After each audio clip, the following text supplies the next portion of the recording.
So about more than a month from now, we're gonna get the appearing of Yu-Gi-Oh! VRAINS. Yu-Gi-Oh! Arc 5 at the time of this recording has 2 episodes left. Then after that, we're gonna get an airing of a Yu-Gi-Oh! Special.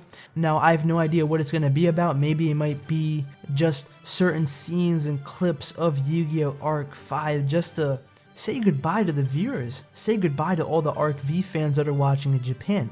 But right after that, the next week, we're gonna get the first episode of Yu-Gi-Oh! VRAINS, the 6th Yu-Gi-Oh! Series done by NES. There's actually 7 in total, and this is including the one done by Toei known as Yu-Gi-Oh! That's why Yu-Gi-Oh! Duel Monsters is called Duel Monsters, because Toei called it Yu-Gi-Oh! So there wasn't that much confusion for the fans at the time when they were watching. So my question to you guys is, how long do you think Yu-Gi-Oh! Will last for? What they're doing is that there's a cycle that was created after 5Ds where each 3 years there's a new Yu-Gi-Oh! Anime as well as a new mechanic. Now I like this cycle. I think it's very short. I think that with them doing this, it doesn't bore out Yu-Gi-Oh! It doesn't make the show dreadful. Now, if it was like Pokemon, what Pokemon does is that they have Ash and they just, what they do is they like reboot it basically each new generation. I like Ash as a protagonist. I'm more of a fan of one protagonist rather than several.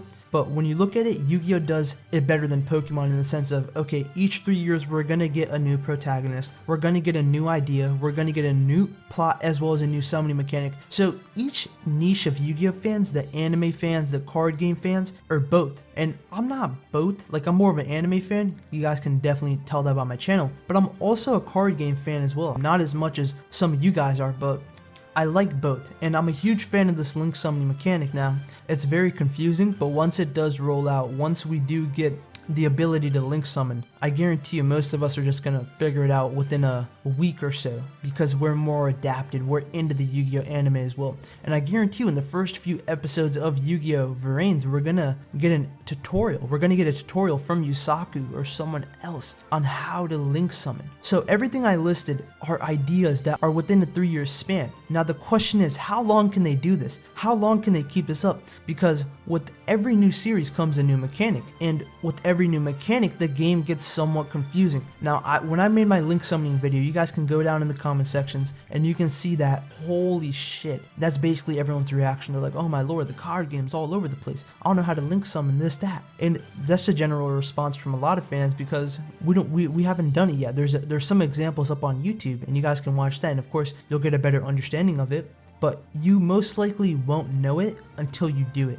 So why I'm saying this, why I'm bringing up Yu-Gi-Oh! VRAINS and link summoning is that this is a new idea. We're in the process. We are currently in the process of a new series and a new mechanic coming up. The new series nor the new mechanic has been officially released yet. The Code of Duelist pack is coming out very soon. Very soon. I think the 25th of March, somewhere around there, and then we're going to be able to get our hands on the link summoning, the link monsters.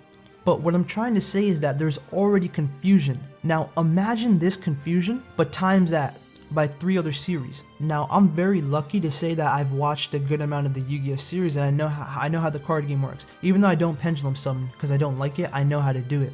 I know how to synchro summon, I know how to XZ summon. But imagine that times 3 other series and you just got into Yu-Gi-Oh! First of all, there's a lot of content to watch, but it's going to be hell to get through. In addition to that, there's also going to be a shit ton of rules and card game mechanics that you're going to have to learn.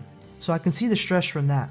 And the fact is that some people might drop it. I've got a few amount of viewers that said that they're gonna drop the game. They're gonna drop the card game. That it's too complex, and they're probably gonna drop the series as well because it's everlasting. Now Yu-Gi-Oh! VRAINS might be hit or miss, especially in Japan because a lot of the people gave up on Arc 5, they didn't like it. The Nico ratings, even though it's a meme basically, Arc 5's doing in Japan in its current state. But now let's get on to more of the portion of when should Yu-Gi-Oh! Have ended, because what I've just talked about for the last 5 minutes is it's an everlasting show. There are new mechanics getting introduced every 3 years, and what I'm trying to say is that they can't keep this up. There's gonna be a point where they're probably gonna have to stop making the anime, or they're gonna have to stop making a new mechanic because people are just gonna get over flooded with all this new content and stuff where people aren't just gonna be bothered with it.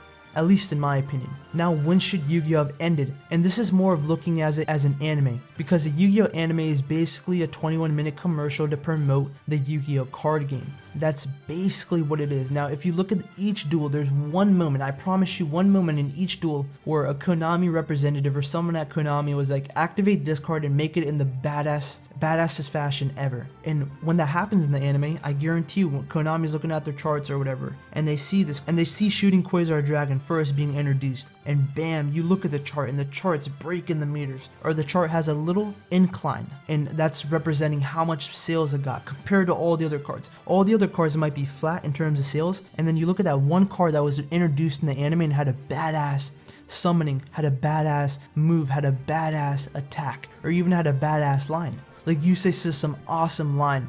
There's gonna be a little bump, I guarantee it, inside the charts or inside the sales that certain card got. So that's why I'm saying Yu-Gi-Oh! Anime is basically commercial. Now, putting aside the Yu-Gi-Oh! Card game and just thinking about it in an anime perspective, we have Duel Monsters and 5Ds. They all take place in the same timeline. Zexal is in its own timeline, it's ambiguous. Arc 5, I have no idea what Arc 5's timeline placement is. That's how confusing that show is. So after Duel Monsters GX, we had 5D, Zexal, and Arc 5, and Yu-Gi-Oh! Vrains. Now all those shows sort of seem to fall away from the original. And 5Ds and Zexal had little callbacks to Duel Monsters, but GX did it the best. GX did it the best in the sense of, we have main characters from Yu-Gi-Oh! Duel Monsters appearing in GX. We have Kaiba cameos several times. We have Pegasus, the creator of Duel Monsters, appearing in GX. We have renditions of the Egyptian god cards known as the Sacred Beast. There's just so much Duel Monsters nostalgia stuffed inside of GX that makes it a sequel series in my opinion. I call it a sequel series, even though it might be considered a spin-off.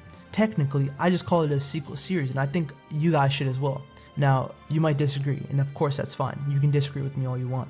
But with most shows, with most series that are sequels, and that have a new character arising, they always have callbacks to the original show, and to the original version, the first version. And Duel Monsters is the original version, and GX did a good job on adding callbacks, adding little Duel Monsters stuff inside of GX. Like for example, in the first season, the King of Copycats, the dude stole Yugi's replica deck, and we get to see him sort of mimic a Tim's voice, and he was using a Tim's card, even though he wasn't using it right because Judai beat a Tim's deck. And of course Yugi wasn't using the deck, and if Yugi was using the deck, he would have murked Jaden. Not even a debate at that point of his dueling career, because Jaden was still a novice in terms of dueling. And also I want to bring up is that in the final 2 episodes, we have Jaden dueling Yugi, which is amazing. Like, it doesn't get much better than that in terms of a sequel series. Like, why I'm saying Yu-Gi-Oh! Should have ended with GX is that the main character of the first show duels the main character of the last show. It doesn't get much better than that. When Yu-Gi-Oh! Does end, when there is that point, however many years down the line, I just don't see it having a better ending than GX in terms of wrapping up the show. And that's basically all I wanted to say. Thank you very much for watching. Have a great day as always, and subscribe for more Yu-Gi-Oh! Content.